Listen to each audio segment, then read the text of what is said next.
इकाई 2.4 रीतिकाल। रीतिकाल में हम रीतिकाल का वर्गीकरण कर रहे थे। हमने रीतिबद्ध काव्य किया, रीतिसिद्ध काव्य किया। अब तीसरा है रीतिमुक्त काव्य।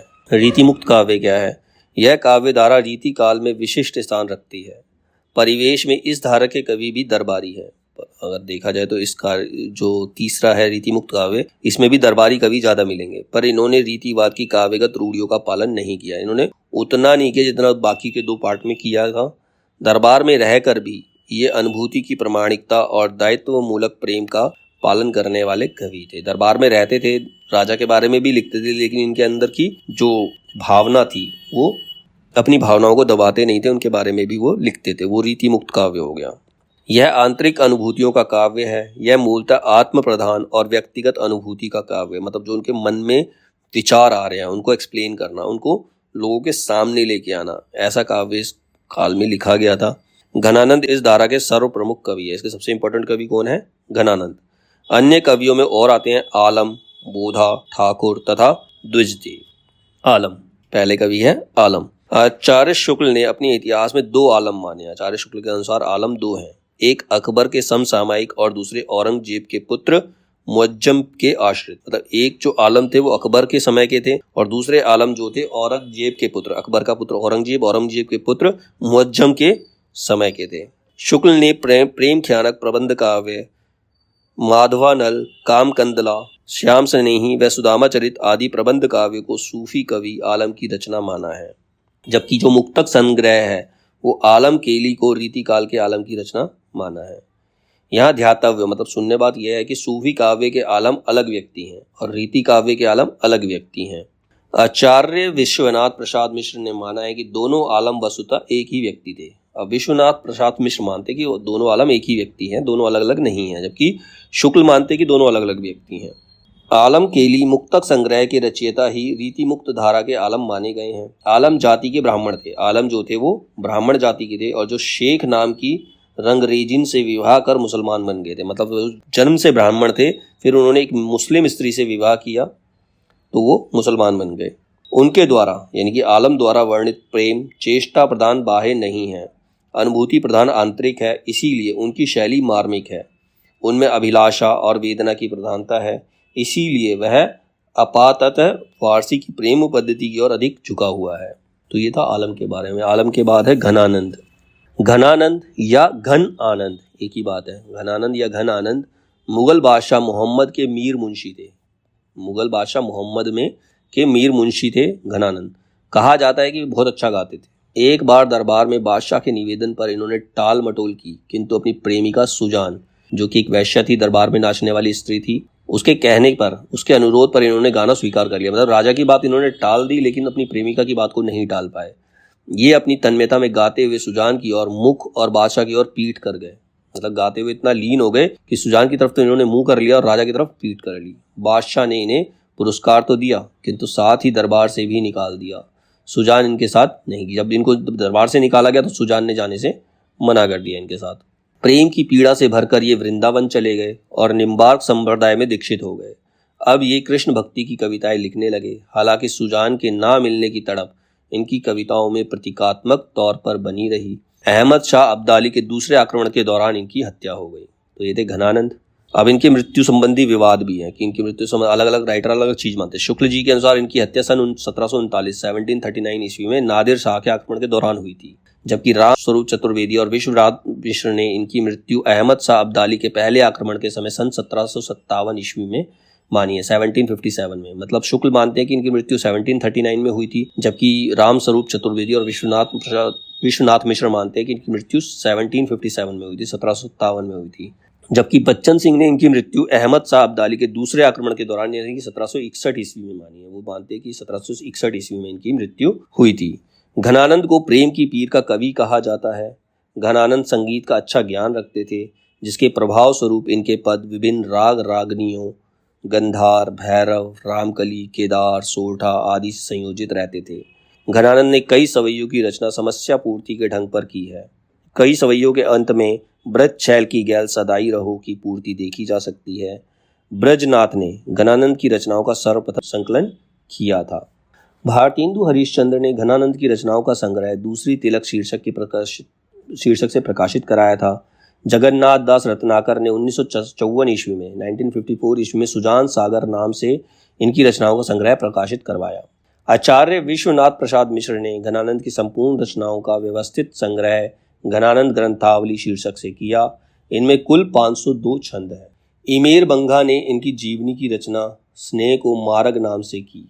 रीतिकाल की बौद्धिक विरहानुभूति यानी कि प्रेम में पीर, निष्प्राणता और कुंठा के वातावरण में घनानंद की पीड़ा की टीस घनानंद की पीड़ा की जो टीस है सहसा हृदय को चीर देती है और मन सहज ही मान भी लेता है कि उनको इतना पेन हुआ है।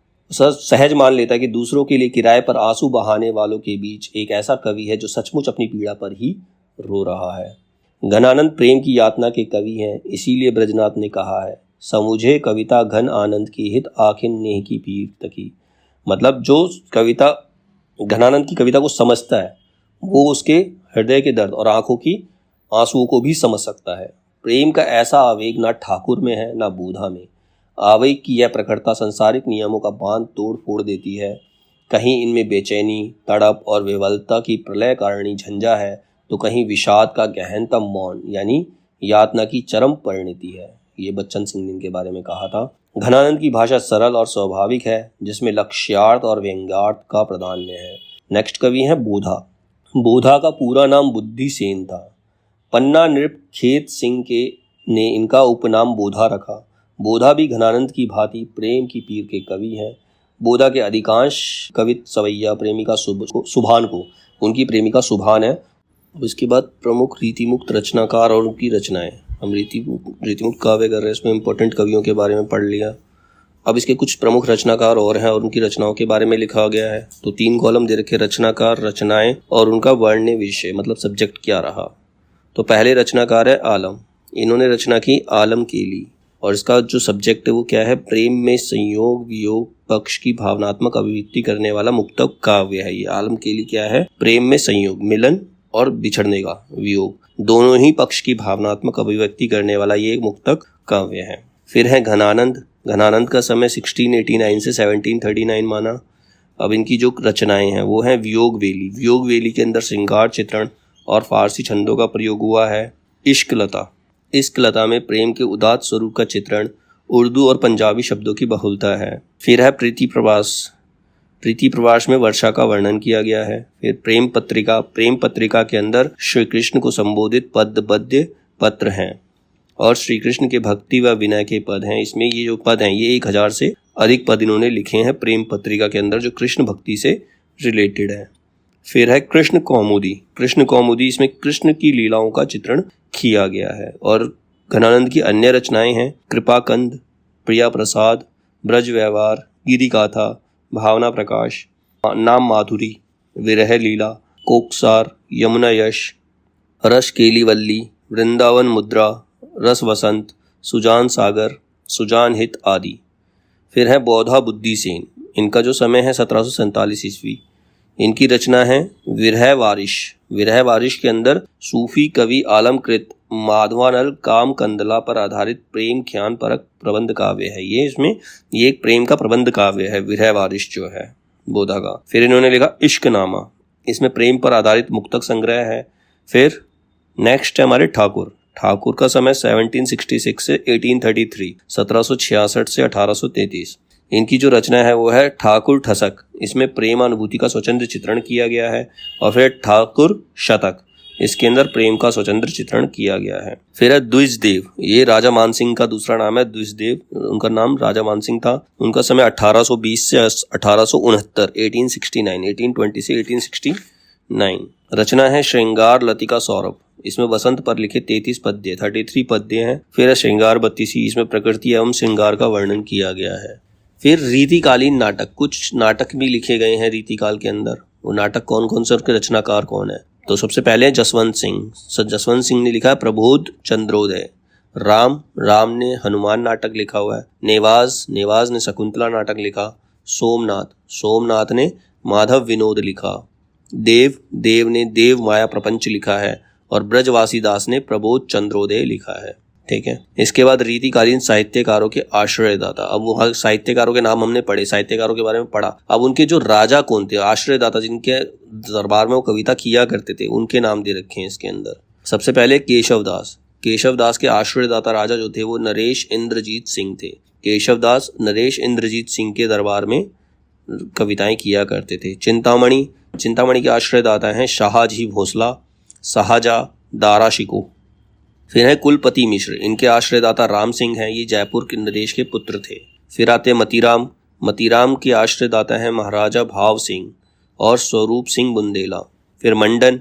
मंडन के आश्रयदाता राजा जो हैं राजा मंगत सिंह है। रसलीन के नवाब सफदरजंग। भिखारी दास के जो आश्रयदाता है वो हिंदुपति सिंह हैं, वो प्रतापगढ़ के अधिपति पृथ्वी सिंह के भाई थे। बैताल, ये राजा विक्रम सिंह के इनके आश्रयदाता थे, जिनको चरखारी भी कहते हैं। घनानंद मोहम्मद शाह रंगीला के दरबार में रचनाएं किया करते थे। घनानंद जो थे वो मोहम्मद शाह रंगीला के दरबार में थे। सोमनाथ प्रताप सिंह के दरबार में थे, वो भरतपुर के महाराजा बदन सिंह के पुत्र थे। सूदन सुजान सिंह उर्फ सूरजमल, इनके आश्रयदाता हैं। बोधा। बोधा का दूसरा नाम बुद्धिसेन भी है। ये पन्ना नरेश महाराजा खेत सिंह के दरबार में रचनाएं लिखते थे। ठाकुर बुंदेलखंडी, ये जैतपुर के राजा केसरी सिंह के दरबार में थे और फिर उसके बाद राजा पारीक्षत केसरी सिंह के ही पुत्र हुए। फिर है वृंद कवि।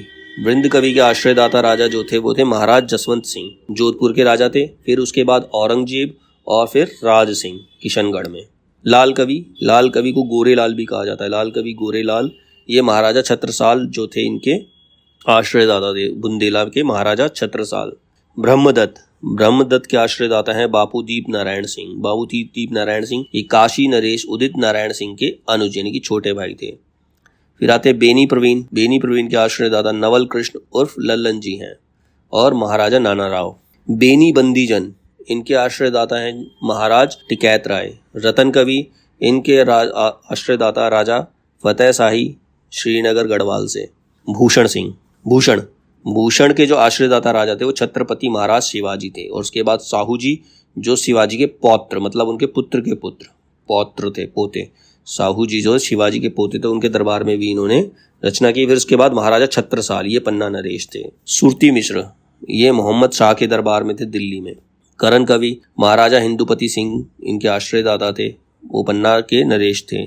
गुमान मिश्र, ये राजा अकबर अली खां पिहानी में, वो उनके आश्रयदाता हैं। आलम। आलम के आश्रयदाता शहजादा मुअज्जम, ये औरंगजेब का दूसरा पुत्र था। हित वृंदावन दास। हित वृंदावन दास को हम चाचा के नाम से भी जानते हैं। इनके आश्रयदाता हैं बहादुर सिंह, वो महाराज नागरी दास जी के भाई थे। देव।